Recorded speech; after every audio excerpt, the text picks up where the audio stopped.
Hey guys, what is up? It is Ace Pilot with you today again. I'm gonna tell a story today about my life before I got famous, right? Whole 20 subscribers. But you can't listen to that story until you click that subscribe button, click that like button, and click that sort of kind of thing that looks like a bell by my subscribe button, right? Click that, love it, list it. Okay. Uh, yeah. Tell me once you've done that. Oh wait, I'm making a video. I can't communicate with you. So comment in the comments below about what you want me to do on my YouTube channel. Okay, amigos. All right, let's get to the story. 14 years old, maybe 13, can't really remember. But five of us, five of my best friends that live by me. Two brothers. Let's call them Chris and Cross. Chris Cross, yeah, there we go. We're gonna call him. Let's just call Chris the smaller one, Cross the bigger one. Let's call the biggest one Big, cause Big. I was the second biggest. You know what's up. I was the second oldest too. So who am I missing? Oh, maybe it was four of us. Okay, let's change the story a bit. It was four of us. Right? So we're riding along, thinking we're the crew of the century, thinking we own the neighborhood, you know what's up, like GTA gangsta shit, And we end up crossing this new guy that moved to our neighborhood. Now let me tell you, this kid was a bit weird upside the head. Okay? He had this like grin to him, like he wanted to kill someone, okay? Understand, Ace? So we drive up to him, taking people to our crew, cause we're savages, we're nice savages. And this kid's pretty cool, talking to us. He has a bit of a like weird smile type of thing. He's just a bit weird, just a bit weird upside the head. Now so we're riding along, with our crew, gang, gra gra gra, what's up? Looking for turtles. We're 13, 14 years old. Nothing better to do. We live in a nice neighborhood. So, we're riding along. And this kid's like, yo, you guys should dip in my house. That's not what he said, but he's like, hey guys, you should come to my house. He said it with this like weird voice, So I'm like freaking out a bit. I'm like, yeah, no, I can't really do that. My mom doesn't approve, gang life. And, we still end up going by his house, like to his garage. So this kid goes inside, right? Takes like 20 minutes in there, and we're like, maybe we should dip. Maybe he got like grounded or something, And this kid comes out with like a gun. Now we're like, excuse me? I look at Biggs, right? The biggest guy. And I'm like, yo, we should dip SA. This guy has a gun, man. I thought it was a real gun, but then it turned out to be a Nerf gun painted like a real gun. And I'm like, bro, why you gotta paint that, bro? Cops are gonna shoot you or something, There's been times where cops shoot people because they think it's real guns, And this kid's like, I like to pretend to shoot people. And then it clicked in my head, this kid is loco. This kid is loco upside the head, man. And so we're like, oh, okay, that's a bit weird, but whatever, new kid, maybe not that many friends, doesn't know how to like communicate well, saying that he likes shooting people isn't a very good communication device, and so we end up dipping home because this kid's a bit loco upside the head, like I said, and one of the kids stays.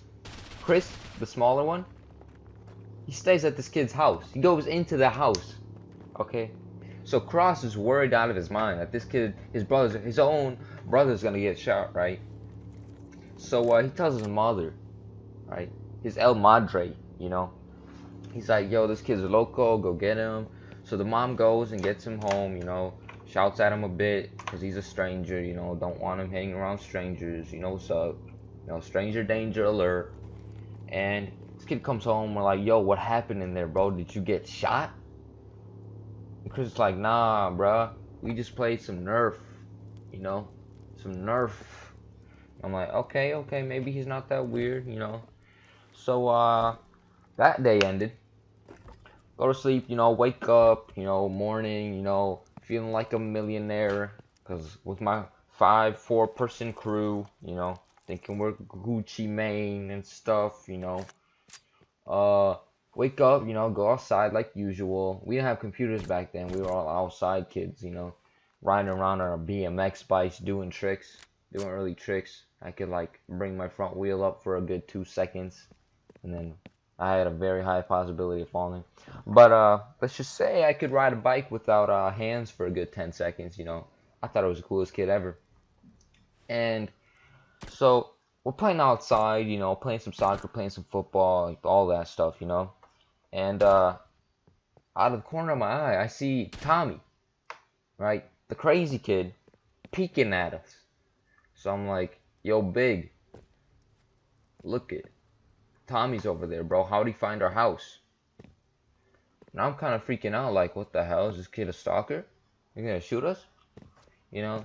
So we confront him, because Big doesn't like to take shit from anyone, right? We confront him, and we're like, yo, bro, how'd you find us, dog? And he's like, well, I was just searching around the neighborhood, and I saw you guys, so I just kind of was watching what you guys were doing. I'm like, what? You didn't even say hi to us? You were just watching what we were doing, bro? That's called a stalker thing, you know? And next thing this kid does, right, pulls out a knife. Now it wasn't like a big knife, it was like one of those CSGO knives where you could do tricks with. It was actually pretty cool. You could do kind of a lot of tricks. It was really cool actually. And you know, but he still has a knife.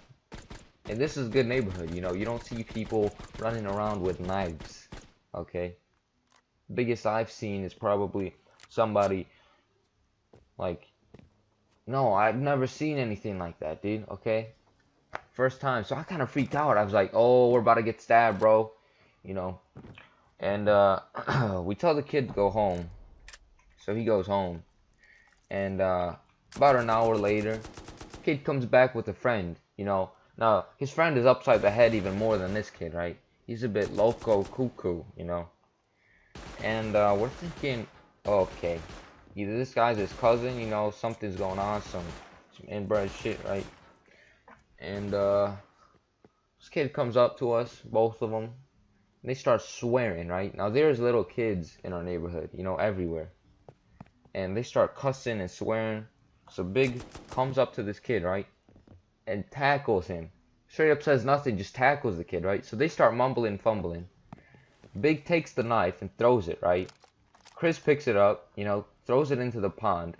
Now, this kid is mad, you know, he's making some like sounds. He's like you know, like a tiger, but like a demented tiger. And they're fighting, and his cousin, let's just call him his cousin, Tommy's cousin, decides to join the fight against Big. So, you know, I jump into the fight with my, you know, 2-year experience in karate. You know, white belt still, but it's okay, you know. YMCA karate, you know, what's up? You know, you don't mess with me, you know. And I do some karate moves on them, you know. We hurt them a bit, you know. We tackle them. And they step up and go away, cussing, you know, cussing. So what Big does is he calls the cops on him, right? Because I don't know why he called the cops, to be honest. But he said they were swearing by little kids and stuff. So the cops came. You know, now that I think about it, it was a complete waste of time of the cops' time. Okay? So cops comes, and he's like, excuse me, what is you doing? That's not what he said. But he was like trying to act like nice and all that. He seemed pretty aggravated that he got called out to settle a kid's problem. And he goes to talk to Tommy's parents. You know, talks to him, blah, blah, blah. Tommy gets grounded or something. We don't see him for the whole week, right? So that gets settled, you know. We think Tommy's gone. He's a good riddance, you know. He's gone, I say. And playing outside again, you know, with the crew. And here comes this, like, small car. Now, I could have sworn it was Tommy's car, right? Because we saw his car because we were by his garage. And out comes his dad, right? Now, this dad is cussing and fussing at us. And he's like, you touch my son again, you're gonna get it. He's like, yo, you trying to threaten our game, bro? 5 versus 1 old man, what you gonna do, dog? We were probably gonna lose, we were like 13. But, you know, we don't say anything. We kind of just sit there because we didn't know what to say because he's an elderly. We're nice children. And he walks away. Well, he drives away, that is. And next day, right? Next day comes along. I'm thinking, you know, whatever, his dad is probably not going to come back, whatever. Wee woo, wee woo. Sirens come up with the coppers, right? And somebody called the cops. I wonder who it was. Probably Tommy or Tommy's dad. You know, his whole family cuckoo. His whole family loco. And the cop's like, okay, I'm gonna have to put you in handcuffs. He was talking to Big. And Big is like, wait, what? What did I do? Right? We were here the whole week. You know, we've been to water parks and everything. Our parents were by us, so they knew where we were. And this cop says, well, we have a report of you taking a knife to a small little girl and stealing her tricycle. And at that moment, you know, we're like, okay, this is some BS. So the parents come out, you know, argue with the police a bit. Police figure things out. They understand that we were nowhere by any little children with knives, you know. And turns out that the call, right? The call came from El Tomio. You know, he didn't want to tell us. We pretty much knew at this point. So we tell the cop that this kid's been cussing and fussing, you know. We tell him about the prior police situation, you know, what's up. We're like detectives now. And goes to Tommy's house, confronts him. Cop says, sorry, false report. You know, his parents get in trouble for false reporting stuff. Well, they didn't false report it, it was Tommy. And comes along the next day, right? Tommy, he's back, right? So what's happening is he comes back with his mom. Now his mom is making him apologize to us, and we're like, damn, bro, he in trouble. And then he apologizes to us, you know, and I thought, you know, that's the good riddance. Good riddance, you know. We're never gonna see him again, right? So story ended there. We never saw Tommy again. He ended up moving a year later. And that's how it ended, you know. We survived. Nobody got stabbed. I guess the moral of the story is, make sure your new friends aren't loco in the head, okay? Make sure they're not crazy. That's the moral of my story. Okay, don't get stabbed. Like and subscribe. Comment below what you want to hear next, what you want to see next. That's the end of the video. Subscribe on the top right. Click that button that I put up there for you. Latest video on the top left. Thanks for watching. See you guys later.